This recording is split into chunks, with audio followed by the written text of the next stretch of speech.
Hi there, my name's Nicole with So Much More, and in today's video, I'm going to share with you my new quilting studio space. Now, we have two separate rooms. We're tearing down a wall, we're replacing the flooring, adding equipment. It's really, really exciting to share, so let's get started.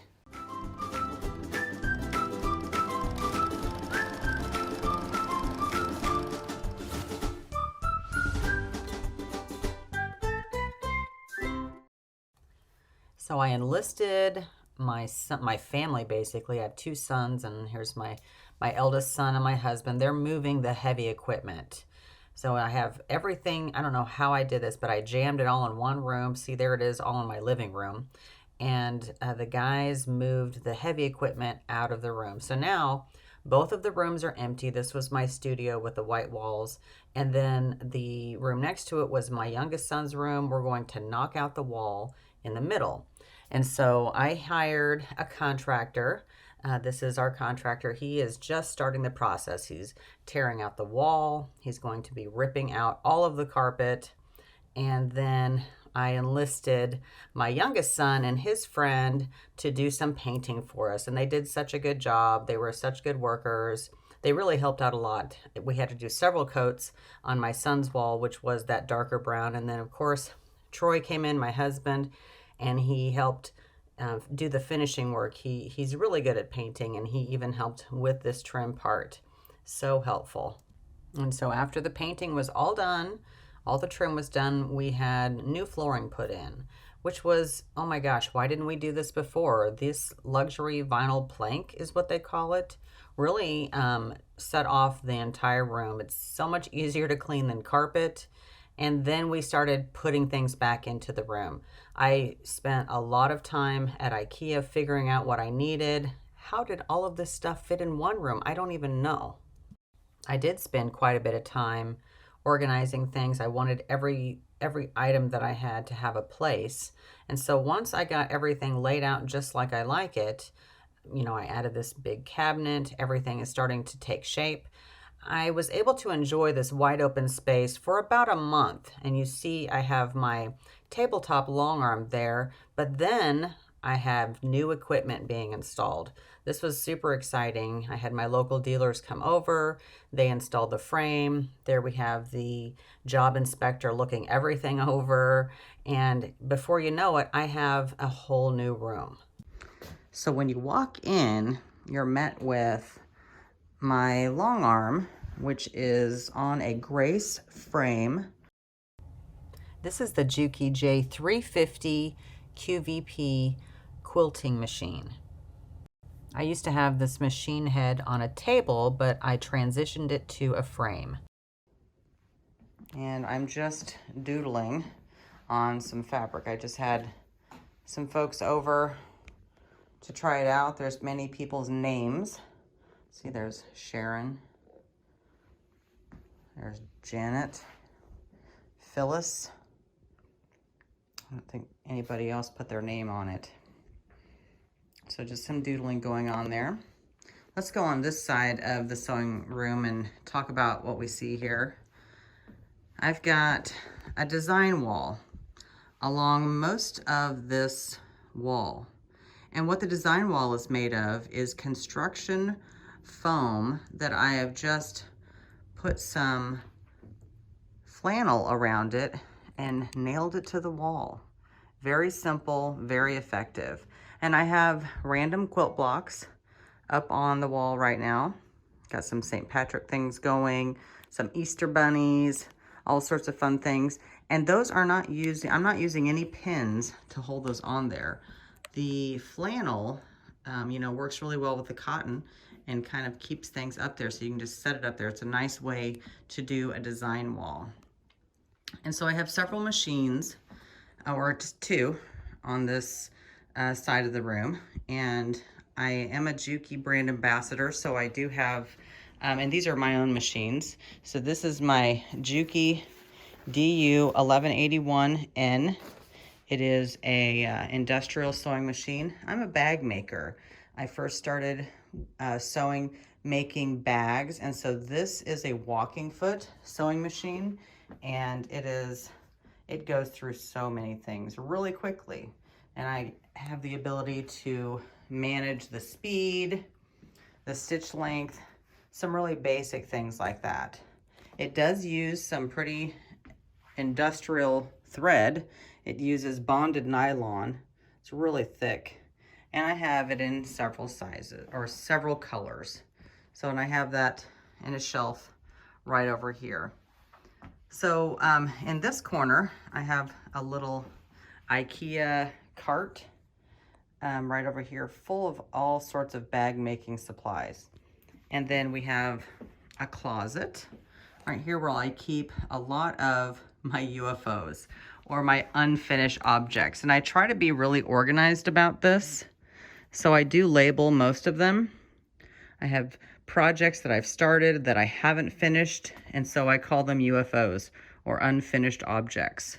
So I have many different projects and some stash up there. I have some leather, some vinyl, things like that. I do some work with Cricut, and I do have some of their vinyl right there. And I have a Tula Pink stash, which is safely on that upper shelf. So let's back up a little bit and take a look at this side of the room. This is my straight stitch Juki TL 2010Q, and I have it on top of an extension table that is this did not come with my sewing machine. This is an aftermarket extension table by Sew Steady called the Versatable. Let me move this fabric out of the way. And what this does is gives me a nice middle line for my, let me zoom in just a little bit.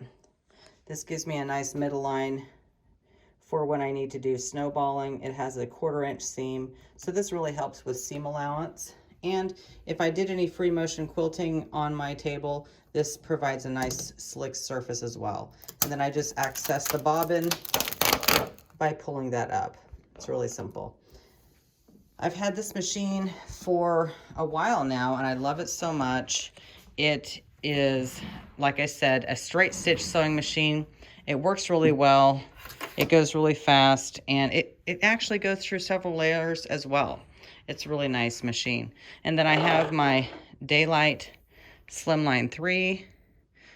It's perfect for having it right over my sewing machine. And then right here, I have my thread. I have my regular sewing machine thread over here, and then I have my long arm thread right up there. I need more long arm thread, more options there, but you know, I'll get there. And then I have a thimble collection. I am missing some spaces here because I like to collect thimbles wherever I go, and those are becoming harder and harder to find. I have my scissors hanging from here. I do like to use Kai scissors. They're super sharp. I've just always enjoyed using, and I have them in different sizes and shapes. Really fun. And I have just an inspirational sign. And then if I back up a little bit, so that's that side of the studio.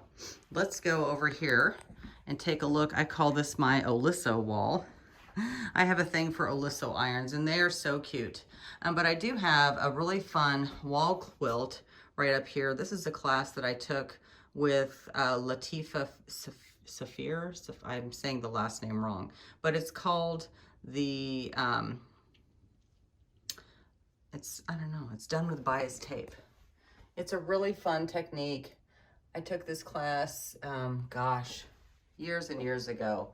And that was just a really fun wall hanging that I did. And this is an embroidery project that my friend Karen did for me. We had a collaboration where we were talking about different stitches.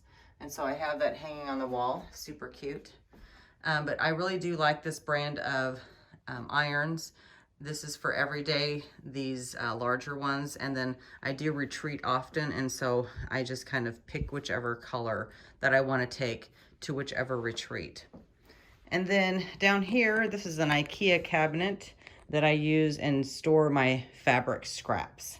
And so I have my red, orange, and yellow in this bin, my blue, green, purple in this one.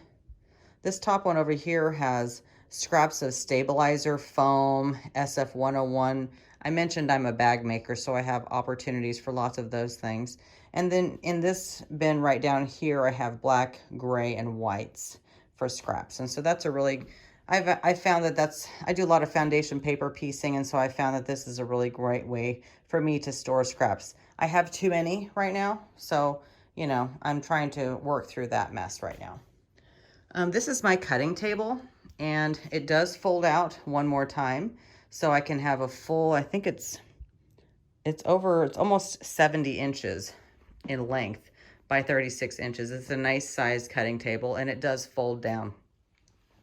I use the bottom part down here to store some things that I don't have in here all the time, but this is a nice little corner of my sewing area. I have some quilts hung up here. This is the to be quilted pile. And then I also have my Truecut cutting system collection hanging on my Ikea pegboard. And this is where I hold my rotary cutters, my different size of rulers. I have a separate cutting mat, and I also have my true grips and my rotary blades that I use to replace when they become dull or nicked. So this is a great thing to have right next to my cutting table. I just reach for it when I need it and then put it right back up, so I always know where things are at. It's served me well for having it in that spot. So now I'm in the corner looking out to the rest of my room. And just a little backstory. This used to be 2 bedrooms, and we did knock out a wall. You can see we left a portion of the wall up top, and we did leave some of the wall intact because there's an air intake that we didn't want to have to mess with. And then you'll also notice that I have just a ton of rigging up in the ceiling. And all this is PVC and closet hangers. I do a lot of videos for YouTube, and so this is an easy way for me to put my lighting up and out of the way. I also hang my cameras from this rigging, and so this setup has served me really well. So back to my long arm, I have this little area which I call my hallway. But this, now we're gonna go into more of the business side of my studio. I do have a cutting area right over here for an AccuQuilt. I'm borrowing this currently from my Modern Guild. They have the whole system and lots of dies. I'm gonna be giving this back here in the next couple weeks, so I won't have this here all the time. I also have, this is my Cricut Maker, and so I do custom cutting with my Cricut Maker, and so that's, you know, names, different shapes, and that kind of stuff has been a lot of fun to use. Now on my wall here, I have a couple of wall quilts hanging. This is made with my shamrock pattern. You guys may have seen that in one of your newsletters. It's just 4 different blocks, and I used my walking foot to quilt that. It was a fun little project. And then on this wall, this was made by somebody else and given to me. I participated in an Instagram swap, and gosh, years ago, probably 2016. And I loved it so much that it's still hanging on my wall. It's very scrappy, lots and lots of half square triangles and flying geese. And there's even some hand quilting in there. It's just a cute pattern. I'd have to look on the back of it to see who it was that made that for me. Because there's never a dull moment in this studio, I did have an update for this corner. This is where the Cricut and the AccuQuilt was sitting, but I've since moved things around, and now I have the Riko RI100 here in the corner. This is a direct-to-garment printer, which really enhances my quilting business. I can do all sorts of custom things with fabric. It's just been a joy to have in the studio. But this is the rest of this is storage for my online business. I call it my wall of Ikea furniture, because that's basically what all of this is. I live in Kansas City, and we do have an Ikea in town, and so that's been really, really convenient to be able to pick this up. And I do like having the white furniture. This is a really fun foundation paper pieced wall hanging that I made from a book by, I think it's Carol Doak, 50 Fabulous foundation paper piece stars.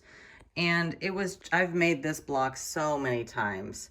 And I think I used Allison Glass fabric with some, I'm not sure what this low volume is called, but this is a really fun pattern if you like foundation paper piecing. And then right on this wall here is my little online shop where I do sell fabric, but I mostly use it for my own projects. And I did mention that I'm a bag maker, so I do have some hardware, zippers, and things like that. But it's been super fun to have that right at my fingertips.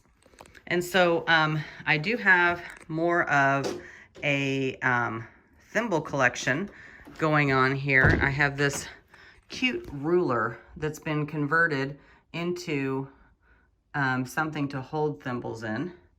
So I do have some empty spots there to fill up. It's something that I inherited from my grandmother's house. It's made from rulers. My grandparents, I think they were raised, or my grandfather was raised in Greensburg, Kansas. And so that's where that yardstick is from. So in the back of my door, I've got my ironing board that I take out when I do sewing projects. And then on this wall, I have this cute little pear quilt. And I can't remember the name of the fabric or the pattern design, but it's just a really fun, cute springtime pattern that I put together at a retreat that I attended, gosh, a couple years ago, and then I finished it just recently. It was super fun. So, but that is the tour. Head over to the link in the description of this video so that you can find out more details about all of the things I've showed you here today. Thanks for hanging out with me and letting me show you my sewing space. Be sure to follow me on Facebook, Instagram, and TikTok. Each day I take you behind the scenes of what's happening with So Much More.